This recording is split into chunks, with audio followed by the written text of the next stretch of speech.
Guys, good morning. It's Tuesday and I'm in the studio, and today we're gonna do some more standard stuff. Now, what do I mean with standard stuff?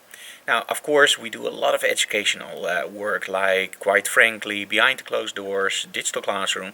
And today we're actually going to edit a video in our Quite Frankly series, where I tested the MC11 with the 120 to 300 from Sigma. And I hope that will be online somewhere next week. The other thing I have to do today is I have to do some prints. Now, normally when we have specialty prints, we actually ask VivoLab to do it for us, or of course Exposer if we have exhibitions or if we deliver stuff to our clients. Now, the thing that I'm gonna print today is actually for some of the castle workshops. We always give a print to the castles. And you know why? Because if you give a little bit extra, they will actually ask you back. So don't just think, okay, I paid for the castle and that's it. Always do a little bit of extra. Now, in this case, it means a print. Now, I will show you which prints we actually choose for the workshops. The image I choose for our castle workshop doorware is actually this one, from Nadine of course, and from Roosendaal this one. Now, we also give a bottle of wine and some other goodies, of course, like backstage videos. But I think it's very important, if you are the guest somewhere, even if you pay for the location, give a little bit of extra. And I think it really works, because we hear a lot from those locations like, oh, we love to have you guys here because you run a very professional workshop. Well, that's true, because when we are in a museum like these locations actually are, we always have walkie-talkies with us, make sure that there's good communication, and we instruct the students to leave all their gear in one room that is actually locked, so nothing can happen. Imagine being in a museum and turning around with your backpack and hitting an art piece. Yeah, that's not a good idea. So, and then when we end the workshop and we give stuff like this, they always go like, oh, when can you come back? So make sure you always think about the location where you are a guest. It really works to get you back there. Okay, so let's see what else we do today. During the Photoshop world, a friend of mine, Alan Hess, he knows I'm a big Batman fan, actually arranged some really cool stuff for me. A signed print from Jim Lee and Alex Sinclair, which are both my favorite Batman artists. And he also gave me a poster from Gotham. The problem was, I want to put them in a frame, and the poster actually was two-sided. So what we did this morning is actually we shot one of the sides with our Sony A7R II, and then I printed it out. So now we have the two sides next to each other, and we'll put them in a frame. I will show you how it looks. So this is the original side, and this is the shot I did with the Sony and printed it. And the cool thing is, now I can put them on top of each other and put them in a 50 by 70 frame. And it's a really cool poster from Gotham, especially for the San Diego Comic Con. So I think it's a rather rare piece. So we're going to put those in a frame and then hang them on the wall. Okay, now if you're like me, a big fan of the Epson printers, there's something you may or may not encounter, and that's dark prints. The prints look a little bit muddy. There's a very simple solution for that. Now, this is the driver you see in Photoshop, and you simply go to paper handling. And I'm sorry, it's not paper handling, of course, it's paper configuration. And now what you see is I have my color density on -15 for premium luster. And if I change premium luster to my gloss, you will see that it's on -10. And this solves all your muddy prints. So make sure you have it for premium luster on -15 and for gloss on -10.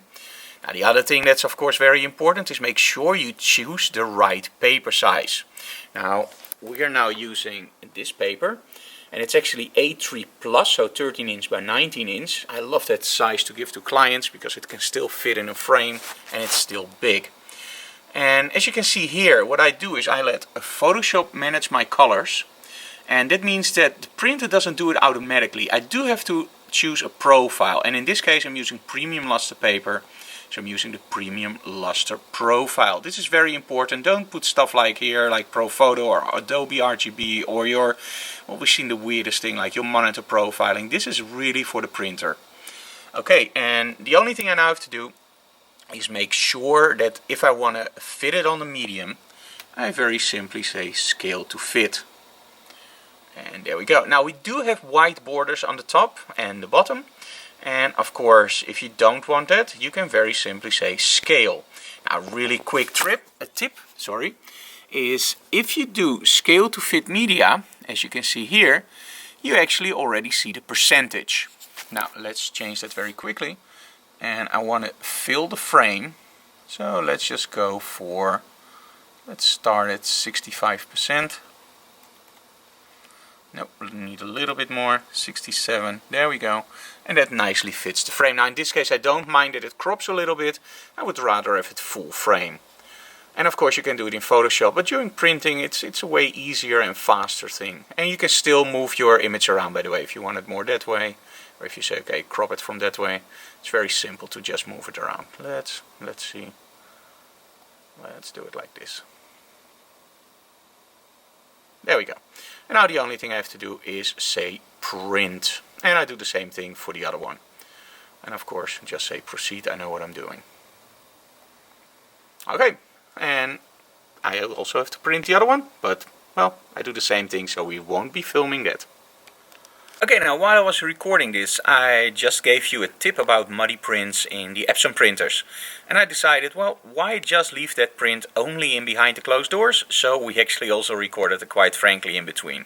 The cool thing is, we have set everything up that I can immediately record something. We use screen capture software from ScreenFlow.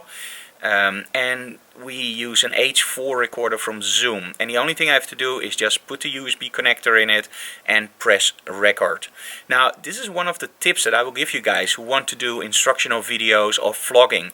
Make sure you have the stuff ready to go, because if I have to set everything up and it takes like 10 minutes, find the recorder, put the recorder on a stand, put the connector in, install the software because I haven't updated it for half a year, find software to screen record, start the software, just leave it. I'm done.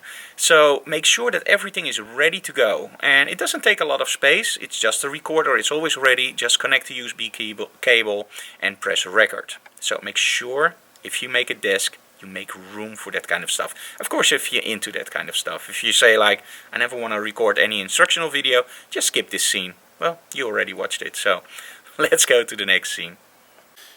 Okay, this is how our screen recording software looks, in my case ScreenFlow. And the only thing I have to do now is tweak the audio just a little bit and then export it, import it into Final Cut Pro, use our template, and then upload the episode. And of course a little bit more, but I'm going to show you that now. Okay, I've opened up Final Cut Pro X, and of course you can do the same thing in Adobe Premiere. Now normally I use Adobe products, but in the case of video editing I'm just very much used to Final Cut Pro X. And mostly because of the magnetic timeline. Now what we do with, quite frankly, we actually have like a preset here where we have our, quite frankly, intro, something that N-Week tells you guys for Mac Fun.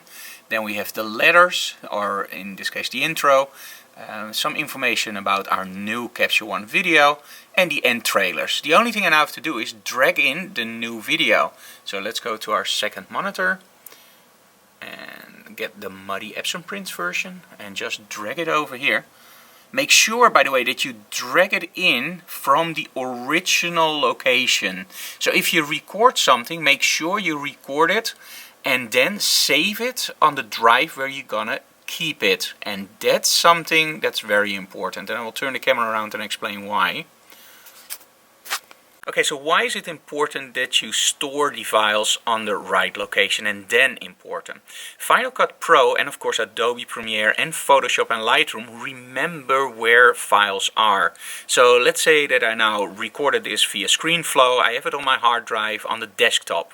I drag it into Final Cut Pro, I do my editing, I save the file, upload the file, and then I just save the save the file that I just created, muddy Epson prints, and then I store it on a hard drive, let's say video 2016 screen captures. Now the next time I start up Final Cut Pro X, what will actually happen is it will not find the file. Of course you can do a relocate file, but it takes a lot of time, especially if you have a lot of video like multicams or whatever.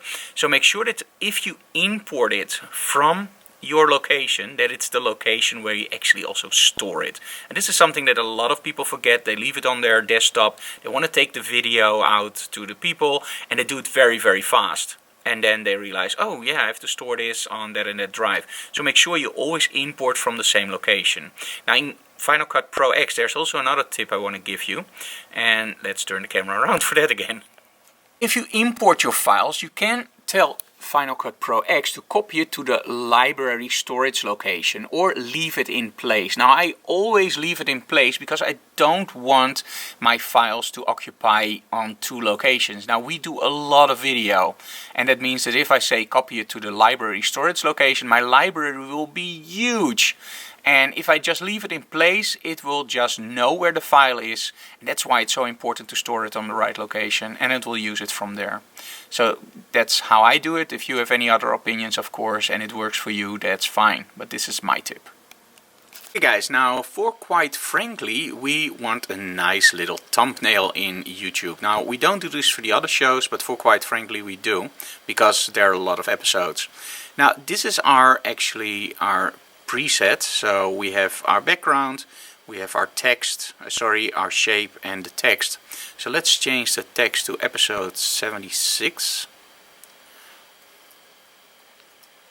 So there we go, episode 76. And now the only thing I have to do is get the image in. So let's go to our snap program which I use, a little snapper. And that's the snapshot I just took, and I just drag it in here. There we go. I will scale it to fit my canvas. There we go. Press enter, and now the only thing I have to do is drag it behind the shape. And there we go, and save it, and now we have created a thumbnail for episode 76 of Quite Frankly. Okay, now sometimes we get really cool stuff in, and this time we got a Lume Cube in. I hope I pronounced that correctly. And we're gonna test this one out during our episodes from behind the closed doors and see if we can get proper lighting on our Sony RX100. And Anouk is now opening the box. And no, we're not gonna do an unboxing video, but just to show you how it looks. And it's actually a small LED light. It should give a lot of light, so let's try that out soon. Okay, so we found the button to turn it on. So Anouk, can you turn it on? There we go. Gives a lot of light, and press it again and it's off. So very easy to control. Even a monkey can do it. Oh, it's getting brighter. Ah, it's getting brighter. Yep. So that looks pretty interesting. So we're gonna test this out very soon. A flash. And you can flash. I'm curious about how it will be connected to. How it will be connected to the camera. Probably by Velcro, or we just put it on top. So we'll see. Okay, we're charging the Lume Cube, but first I have to install an app on my iPhone. So let's do that for the Lume Cube, and let's see what this baby can do. Okay, now this can be really interesting for you creative guys in iPhoneography, or however you want to call it. Now this is the app on my iPhone, and as you can see, I can see the Lume Cube, I can see my keyboard. Now I'm not going to do anything really interesting, but I just want to show you guys what you can do. Now the Lume Cube is now charging, and it's over there, and I'm running in camera mode, as you can see here. So there's a video and camera mode. Now watch this, this is pretty cool. It's now connected via Bluetooth. And there we go. So what did I just do? I used side lighting on my keyboard. And now this opens a lot of possibilities, guys. This is going to be really cool to see what we can do in a model shoot with this. Let's go back to the camera and let's switch to video mode. And there we go. Lume Cube would like access to the microphone. It's the first time I do this, so yes. Okay, so now we have a video light. I think this is pretty cool what we can do with this in the future. So I'm gonna think about what I'm gonna do with it, and I'm sure you're gonna see a lot of the stuff appearing online, because I think we're gonna use this in the next workshop with model photography. It's gonna be interesting to see what we can do. Really cool device. Okay, let's quickly try out the Lume Cube for video. So let's turn it on. It's very bright. So let's see if the camera adjusts. There we go. I can of course move the light source to get different effects. But as you can see, the background is now darker. I don't like the color yet, but I can of course change the color in the camera. And of course do that also later in post, although in post that's not so good with these kind of cameras. But it's pretty cool because the background is now really dark and I really jump out. Although I'm a little bit blue, but again, change the white balance in your camera and you can fix this. So let's turn it off and see what happens. Yeah, that's a totally different image, right? But as you already know, lighting is incredibly important. As you can see also with the Lume Cube, you get a pretty cool lighting effect. So very impressed. And with photography, of course, it's also cool. Now in the app you can even set the brightness of the strobe. So you can put it on full power or all the way down. So that's also a really cool trick. And I just tried some backlighting with Anoweek, or some side lighting actually, something I do a lot in workshops. And the image turned out pretty good. The only problem of course is we still had ambient light. So in the next workshop I'm gonna try this out without ambient light and show you guys what happens. But you have to wait till Friday for that. But up until now I'm pretty much impressed with what this little thing can do. I'm now feathering the light a little bit more to make it a little bit more soft on my face, as you can see. And of course you can move it around. This is pretty nice. Now you might think, well, this is pretty much how you look without, but watch this. This is without. So, really nice little cube.